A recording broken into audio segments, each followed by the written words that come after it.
Assalamualaikum warahmatullahi wabarakatuh. Halo Sobat DWM, selamat datang di episode perdana dari Podcast Bijak Bicara Infrastruktur Jakarta.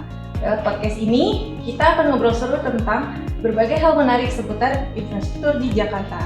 Nah, di episode perdana spesial ini, dalam rangka menyambut HUT ke-79 RI, kita akan mengundang narasumber yang sangat kompeten.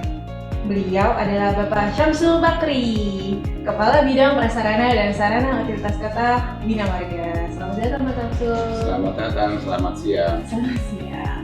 Nah Pak Syamsul, terima kasih nih sudah bersedia hadir di podcast Bijak. Sebelum kita masuk ke pembahasan, mungkin boleh Pak ceritakan tentang diri Bapak dan sekilas mengenai tugas di bidang PSU Pak. Oke, terima kasih. Saya sudah cukup lama ya mengabdi di DKI, jadi saya sebagai CPNS tahun 1997 di Dinas Penerangan Jalan, PJU dan SJU. Lalu di 2001 saya bertugas di Suku Dinas Jakarta Selatan sebagai Kepala Seksi Penerangan Sarana Umum. Lalu di 2004 kami mengabdi di Suku Dinas PJU dan SJU di Jakarta Timur sebagai Kasubag TU. Lalu di 2009 itu bergabung dengan jadi Dinas Perindustrian dan Energi, masih sebagai Kepala Seksi Kepala Tata Usaha. Lalu di 2011 sebagai Subag Program di Dinas Perindustrian dan Energi. Lalu di 2013 sebagai Kepala Seksi Pengembangan dan Logistik.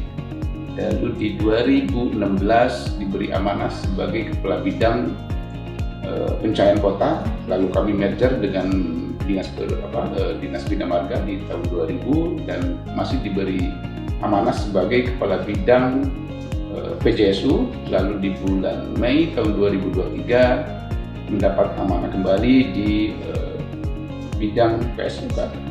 Nah, terkait dengan tugas dan fungsi, salah satu fungsi dari bidang PSUK adalah melakukan pengelolaan dan penataan utilitas. Di situ ada pembangunan Menhu dan lain sebagainya. Lalu kita melakukan revitalisasi halte, lalu melakukan pembangunan dan peningkatan kualitas di JPO. Wah, menarik banget nih ya Sobat DWM. Berarti Bapak tuh sudah berkecimpung sejak CPNS tuh dari tahun 97 ya Pak ya kira-kira. Yeah. Nah selama Bapak mengabdi itu apa aja sih Pak kira-kira yang udah Bapak lakukan secara inovasi gitu terhadap karir Bapak? Apa aja sih bisa disebutkan Pak? Satu atau dua gitu? Di tahun 2006 ya kami membuat semacam web. Kami namakan waktu itu Respon Posko Pelayanan PJU. Lalu kami juga membuat yang namanya inventory pergudangan. Lalu kita membuat juga pengelolaan sarpras dan prasarana PJU berbasis web. Lalu kami membuat juga pengelolaan smart system, pengelolaan PJU berbasis smart system dan web. Yang mungkin puncaknya di tahun 2018. Alhamdulillah saat itu kami diberi penghargaan dari Pemda DKI sebagai ASN berprestasi di 2018. Keren banget Pak Syamsul. Nah, berarti yang tadi sudah Bapak sebutkan nih Pak ya, Pak Syamsul, berarti PSUK ini tuh memiliki peran yang sangat krusial dalam menunjang keindahan dan kenyamanan kota ya.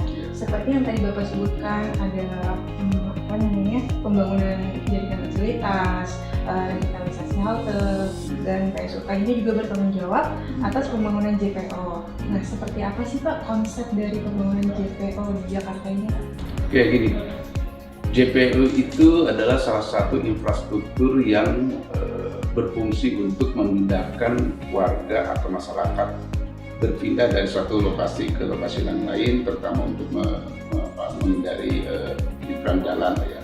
Nah, konsep JPO yang kita bangun adalah JPO yang memiliki kearifan lokal. Satu contoh misalnya di 2023 kami membangun di beberapa lokasi, ada di Klender, Stasiun Klender, di Marunda, ada juga di di Kebayoran Lama, lalu di Supomo. Nah, masing-masing JPO itu punya karakteristiknya masing-masing. Kami menyebutnya misalnya di JPO Supomo itu JPO yang bersifat elegan, lalu yang misalnya di Marunda bersifat etnik gitu kan, lalu yang di Klender itu bentuknya lebih ke futuristik lah. Lalu yang di Kebayoran Lama itu lebih ke konsepnya industrial. Jadi JPO yang kami bangun itu tidak hanya berfungsi sebagai infrastruktur semata. Dari sisi fungsional, kami juga memberikan treatment terhadap JPO itu juga bisa dinikmati pada saat malam hari, yaitu dengan penambahan atau adanya lampu-lampu yang diaplikasikan dari lampu-lampu RGB. Wah, menarik ya Sobat IBM. Bisa diceritakan nggak Pak secara umum, tadi kan ada Bapak sebutkan lampu RGB atau fasilitas umum lain yang ada di JPO selain lampu RGB ini apa sih Pak? Jadi gini, standar minimal yang namanya JPO pertama tentu dari konsep standar teknis lah ya. Clearance-nya itu pasti kita bangun di atas 5,5, itu untuk menghindari kalau misalnya terjadi peningkatan dari permukaan jalan. Lalu dari lebar dari girder itu minimal 2 meter. Nah, dari sisi pencahayaan sesuai dengan ketentuan IPUPR, dia harus memadai lux tertentu, sehingga kami memasang setiap JPO itu dari sisi pencahayaan itu sudah sesuai dengan standar, lalu dari lebaran juga sesuai dengan standar, lalu dari ketinggian dari permukaan jalan. Nah, ada hal yang menarik yang dibangun oleh Dinas Bina Marga terkait dengan JPO itu adalah kita memasang yang namanya lift di setiap JPO. Ini kenapa kita memasang lift di setiap JPO? Ini adalah untuk memudahkan para, pertama adalah disabilitas gitu kan, ibu hamil, orang tua dan sebagainya, sehingga mereka merasa JPO ini menjadi fasilitas yang nyaman bagi mereka. Yang kalau misalnya kita tidak bangun fasilitas itu tentu akan memberikan sedikit kesulitan pada saat dia akan menyeberang dari satu sisi ke sisi yang lainnya. Nah, kita berharap tentu JPO ini akan memberikan manfaat tidak hanya bagi para warga masyarakat biasa, tetapi para disabilitas dan sebagainya. Oke Pak, berarti selain fungsi juga memperhatikan estetika gitu ya Pak ya. Nah, ngomong-ngomong nih Pak soal tadi lampu RGB nih Pak, JPO mana aja sih Pak kira-kira yang sudah berwarna dengan lampu RGB ini Pak? Oke, jadi untuk menunjang HUT RI ke-79, beberapa JPO yang sudah dipasang lampu RGB seperti yang tadi saya sebutkan, misalnya di Klender, di Marunda, di Kebayoran Lama, di Supomo, lalu yang nanti akan kita bangun di tahun 2024 juga sama menggunakan lampu RGB, itu sudah kami setting pencahayaannya dengan nuansa merah putih. Nah, selain itu pada event-event tertentu itu biasanya lampu-lampu RGB itu juga disesuaikan dengan kebutuhan pada saat event, baik event nasional maupun event keagamaan. Oke, berarti selama 17 Agustus ini JPO itu akan dipenuhi dengan lampu RGB merah putih gitu ya Pak ya? Iya, kita setting mulai dari jam 18 sampai ke jam 6 pagi itu ada nuansa merah putih dari pencahayaan dari lampu RGB yang masuk ke dalam fasatnya gitu. Fasat itu bagian luar dari JPO. Kira-kira berapa lama sih Pak dipasang lampu merah putih itu?